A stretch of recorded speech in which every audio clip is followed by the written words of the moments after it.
Welcome to the Be That Healing Girl podcast. And today we're going to talk about being stuck in a relationship cycle of fighting. And I know this episode is going to be really powerful if you are maybe picking little fights and it tends to be the same thing again and again, or maybe you're just having kind of the same fight again and again, or maybe it's a cycle of every 2 or 3 weeks. It's almost in the calendar where you're going to have this big blowout or it's just going to explode. If that is you in a relationship, then honey, save it, send it, download it, because this episode is for you. And I can't wait to dive in. And if you're new here, my name is Claire, and I love helping girlies who are overachievers, perfectionists, a little maybe ADHD. I wasn't going to say that, but maybe type A. There's an A in there somewhere. And you are really successful in your career, in your job, in academics. You're doing it. You're slaying it, but somehow you are sucking at relationship because maybe you feel like you just are always waiting for the other shoe to drop. You are really needing extra reassurance. And quite honestly, a lot of my clients, they are getting reassurance, but it never feels like enough. If that is you, then you're in the right place. And I absolutely love talking about this topic because it's where I was at. So if that resonates with you, then I love that you're here. And if you're enjoying this podcast or any other of the episodes, leaving a 5-star review on Spotify, Apple, leaving a comment on YouTube is seriously so appreciated. I love seeing those ratings. It really, really helps. Honestly, like every week I see a couple pop up and it just warms my heart. So it takes 2 seconds, leave that 5-star, and let's dive in. So I just want to be really transparent. And this is like what I'm here for. I basically feel like I'm talking to all of you on FaceTime. But the first couple years I was with my husband was really rough. And it honestly just wasn't with him. I've always been a bit of an anxious girly in many different areas of my life. But when it came to the cycle, it was really obvious that there was just a lot going on with my husband and our dynamic. And I am not kidding you when I say you could set the clock. We could set a timer to our fights. And to give you a little bit more background and context, we lived long distance-ish. And I say that because he lived in Boulder, I lived in South Denver, and our joke at the time was, if I was to go up and see him, I'd be like, I'll see you in Montana. And he'd say, I'm going to come see you in Phoenix, Arizona, because it just felt really long. I mean, with traffic, it's probably 75 minutes from where we were living. No traffic, 55 minutes. So it wasn't like I could just go over to his hood and he could just pop over to my house. It wasn't like that. So essentially, we had to really, and I'm just going to use my little quotation fingers like bunny ears, like really make the most out of our time together during the weekends. And I can only speak from my perspective, and maybe one day I'll have Craig on the podcast. Actually, he's pretty open to it. I just need to figure out the technology. I'll just be transparent about it around having him on. But we were living long distance-ish, and my experience was that it was really just horrible and horrible. I'm making kind of fun about it, but it really was just kind of traumatic, where we would have these great weekends together. Like seriously, so awesome. When we were together, it was good. It was so good. And then Sunday would roll around, or Monday, and it was just like, I was maybe something that I was feeling during the week or weekend. I didn't want to ruin our Saturday. I wanted to have a good time. And then, or he would be feeling some sort of way, and it would just all kind of come out on Sunday or Monday. And so I know that if you are in that vein, you know, if you know, right? And so I want to talk a little bit about like what's actually happening in the cycle. And I'm growing amazingly on TikTok and Instagram, but I just want to be really clear about who I'm talking to. And if you're here and you're listening, I mean, I say this with so much love, but if you want to blame the other person, this is not the podcast for you. I'm not the page for you. I'm not the guru for you. If you are wanting to blame your partner, then I love you, but just bye-bye, okay? So we're all about radical responsibility. What is ours? What is ours to own without blaming ourselves too, okay? Because that's different. But I want to just say that there was something really happening for me, and that was at play. I mean, we could just go over the whole spiel around people pleasing and all the subconscious things that I was going on, but I just want to talk about how this was so deeply patterned and conditioned on so many layers that are really, really deep. And essentially, when we are in relationship, and by the way, I could see people saying, well, you guys were fighting and it really wasn't the right fit. And why, in fact, we were even going to a counselor like really early on. I'm talking like 9 months in. And I think that Craig had told his brother or something, and they had said something like, well, how do you know this is right if you're going to counseling? And I just want to say that in relationship with anybody, we're just creating people and creating reflections. We'll call it that, because we're all kind of reflecting and projecting on each other, but we will just create a reflection that reflects our own healing.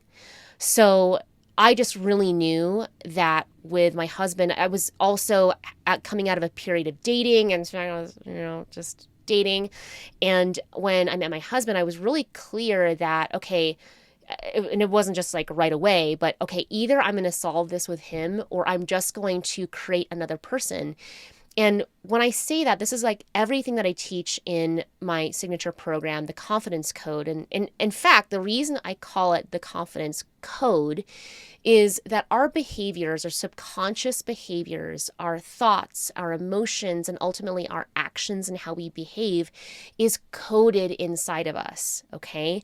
So it doesn't really matter if you bring another person into the computer program of your life. You're always going to operate at the level of your code. And typically you're just going to bring people in that are going to reflect or give you something to help heal what's already coded inside of you. So, and just like we look at TikTok, in fact, I was looking at the news and TikTok's algorithm, which is a code, right? Their source code. The algorithm for TikTok was valued at like $100 billion. All right. Their source code for TikTok, what makes TikTok, is valued at $100 billion. And by the way, I feel like your value is that. And so you have your own source code and you have your own way of operating that makes your version of TikTok different than Instagram or Facebook. My phone's probably going crazy right now with all these things that I'm saying about the algorithm. But you have your own code, you have your own way of operating, you have your own way of interacting and interfacing. Okay, that's what source code is. And so your confidence, or maybe even lack of confidence, is deeply coded inside of you. And I knew at a certain point, and especially looking at the cumulative effect of my past relationships, that there was something going on with my code, that I was creating people in my life and bringing people in that in the past were actually really great, that were very supportive and direct and loving and caring, but something inside my code was still rejecting them and protecting myself in some weird delusional way of staying in my comfort zone. So when it comes to having your own code and being in a cycle, that just means that you've got to look at your code and do some updates. Just like Instagram and TikTok, they have updates. You have to update it manually, or it has automatic updates. And here's where you know that you're in a cycle where you need an update. It's the fact that you're in the cycle. The fact that you're in the cycle and you're trying to load up this new way of being with somebody and you're just kind of repeating the same thing, it's like having a glitch in one of your social media accounts. Like you need to upload, you need to upgrade, you need to update it, right? You need to repair it. And you've probably heard me say this once, and I will keep saying it, but we will repeat, we don't repair. So if your code is programmed to not say the thing, so I'd hold things in because I was wanting to not rile it up. I wanted it to be nice. I wanted to be nice. I would not communicate. I would just let it all like come out, word vomit, because I didn't have the tools and the actual strategy to execute or behave in a certain way with love, with compassion, and with authority, and bring us closer together. So when you're in this cycle, it's really something to look at with what is the subconscious conditioning, which is your code. How are you conditioned by your thoughts, your feelings, and ultimately that all impacts how you behave. How are you getting in this same cycle? And honestly, this is where it's kind of, I mean, I love my clients, but also just like a little tear comes down where by the time they get to me, it's just so hard. They know they're with the right person or they have a great person in their life, and somehow they can't help themselves. Like they are giving them reassurance, and they're feeling like it's just not enough, and they're making little fights, or they're pushing them away, and they're basically kind of like over wearing out the person that they're with because they just want to like have them make them feel better. But if your subconscious beliefs are not aligned, then it doesn't matter how much reassurance that other person is actually giving you. And I just know that straight up from all of my past relationships, like because my code, I'll just get vulnerable. My code really didn't believe I deserved love. I really thought that love was only going to come to me versus based on who I was and what I did for somebody, how much achievement I got. I mean, like I'll just even go back to when I was competing in fitness. That's like a whole nother podcast, but I literally thought I was only valuable to somebody if I had a six pack. Not a joke. I'm so serious. I mean, this was, I just can't even, I feel so much love and compassion for that version of myself that literally only thought that somebody would love me if my body was the right way. And let me tell you how that has changed. In fact, I had gained 10 pounds over this whole pandemic and like healing my gut. And I really came to the realization and the confidence of, if you don't love me at this state, then I'm not the problem. You're the problem. You are the problem. And I think actually Craig's listening to me, but he would say, yep, that's true. That you are valuable no matter what you look like, no matter what you do for work, no matter how much money you make, like you are actually valuable. But if you have doubts in that, if you're basing your value in a relationship on how nice you are to somebody or what you do for them or how many times you cook for them or how often you drive to them, like you are already setting yourself up for sadness and disconnect, because that's not true. And so again, if you're coded inside of you and your algorithm is set to really believe that you're not worthy unless you do something or you provide something for somebody else, then you will be stuck in a cycle. And that is often where the rub and the butting of heads is with a really great partner, because they actually love you for you. Let me say that again. They actually love you for you. They love you for you. And when we get in our own way because our code needs an upgrade, an update, then we tend to push people away. And I've done it. I've pushed great guys out of my life to like totally blown relationships up because my code didn't believe that. So that's something to look at. And one of the very first steps you can take is bringing awareness. Like, and I just say this with my clients, but get radically honest with yourself. Like, where are you actually feeling and feeling and thinking and ultimately acting as though you're not worthy? That's the place to start, like getting brutally honest with yourself. And you can always DM me and just like say it to somebody, because sometimes we need that sounding board. And I'm also really excited because speaking of the confidence code and your code, I am really excited to be relaunching the confidence code, and it is back and better than ever, baby. I am seriously like, this is the program. I have put blood, sweat, tears into creating something that is going to help you heal your relationship anxiety and anxious attachment.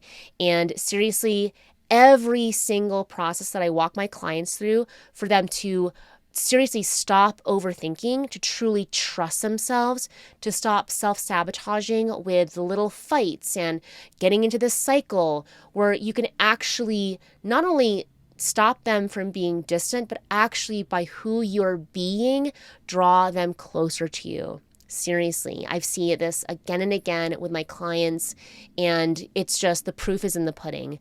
So I'll be announcing and talking more about this on all my platforms. I'm really excited. There's also going to be payment plans, and there's going to be a live version and also a course. So I'm thinking about all the ways that I can give this to the world in a way that feels really good over here. And I know that this is possible for you to feel fully confident, to feel reassured within yourself, and truly be unfuckable with. Like truly, that no matter what happens with the relationship you're in, for the relationship in the future, that you are good no matter what happens. That's truly the promise of the confidence code. So I can't wait to talk to you more about it. If you have questions, you can always DM me, and don't miss out. There's no other time than now. All right, I'll see you later. Mwah.